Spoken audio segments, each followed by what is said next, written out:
right, man. The Lions are going to host Jalen Carter, who has some controversy around him, with the reckless driving and stuff. And Brad Holmes spoke on that and his possible character concerns.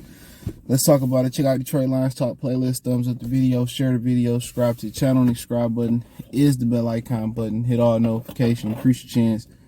Get notification. We go live or drop a video. Okay, so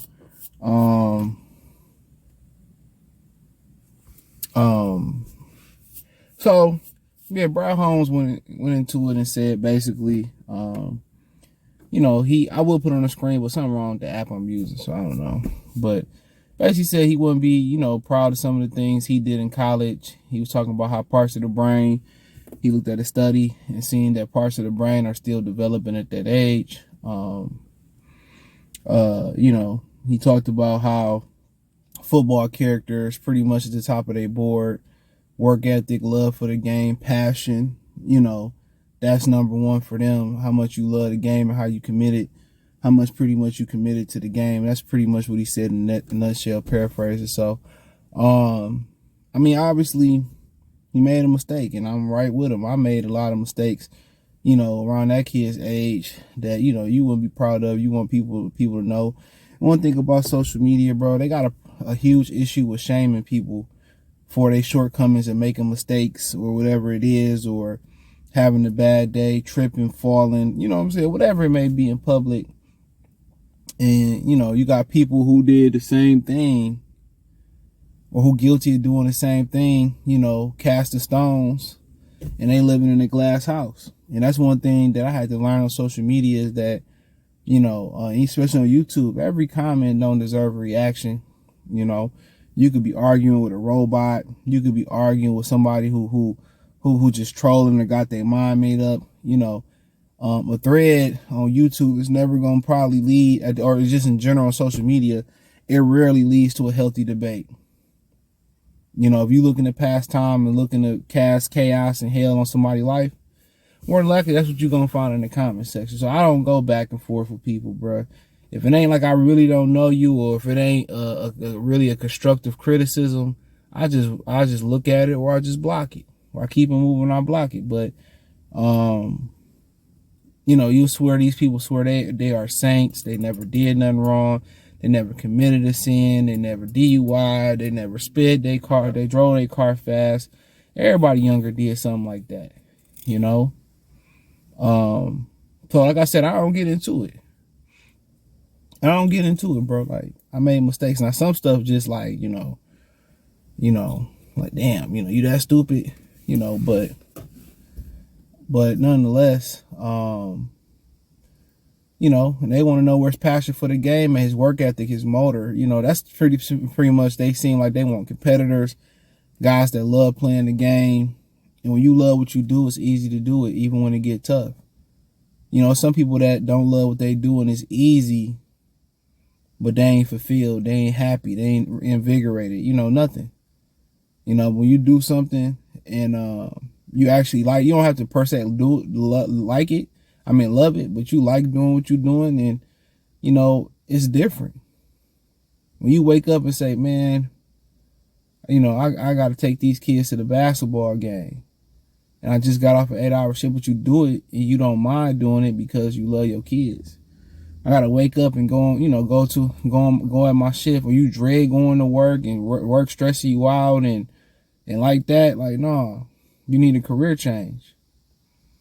And they want guys who love football. And when you love football, you're a little nicked up. Guess what? You love the game. You want to go out there and be fiery. His talent is too enormous to pass up.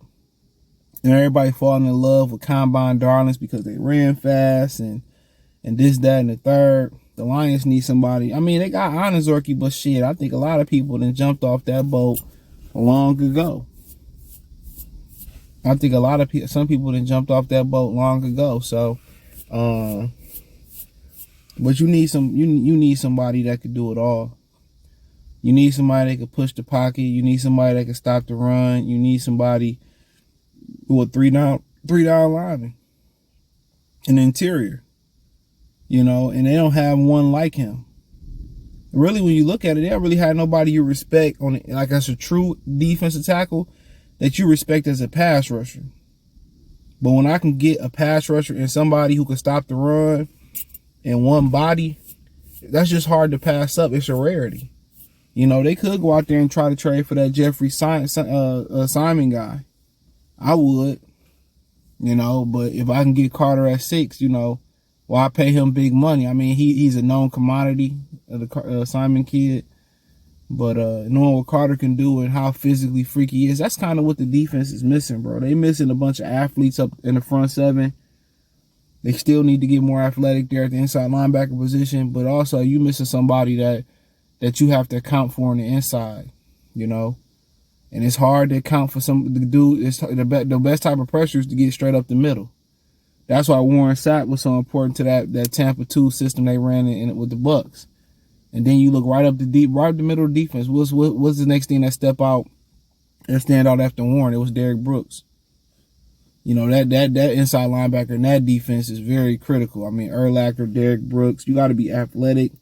You know, you got to cover. You got to get down to that middle, that soft spot behind the linebackers and in the front of them 2 safeties that's playing deep in that defense. So, but yeah, you know, that's what you want. You got a penetrator and somebody that can stop the run. That's what you need, and that's what we thought Anazorki was going to be. And if you're able to find a guy like Jeffrey Simons, hopefully I'm saying his name right, Jalen Carter, to plug in there, you lucky. You get more athletic, you know, you get somebody you got to count for as a pass rusher, and you get to count somebody that can stop the run. So now, you know, situational football, now you can rotate a Hayden Hutchinson in. Now you can rotate Josh Pascal on the inside. But what to make it even more fruitful, and if you can plug Anazorki in and him and Jalen Carter can raise hell, you just really went from a team that was last year, you know, before they got healthy, was mid athletically in the front 7, where you had to drop a Tracy Walker in the box just to stop an athletic quarterback, to a defense that just got way more athletic when you start talking about Justin Houston, you start talking about Aiden Hutchinson, Josh Pascal being healthy, Anazorki, Jalen Carter. You just got that much more athletic already, you know. So then you add Charlie Gardner-Johnson, who could play the nickel, play some safety. Kirby Joseph, super twitchy. You know, we know what Walker is, hopefully good after that, you know, accident.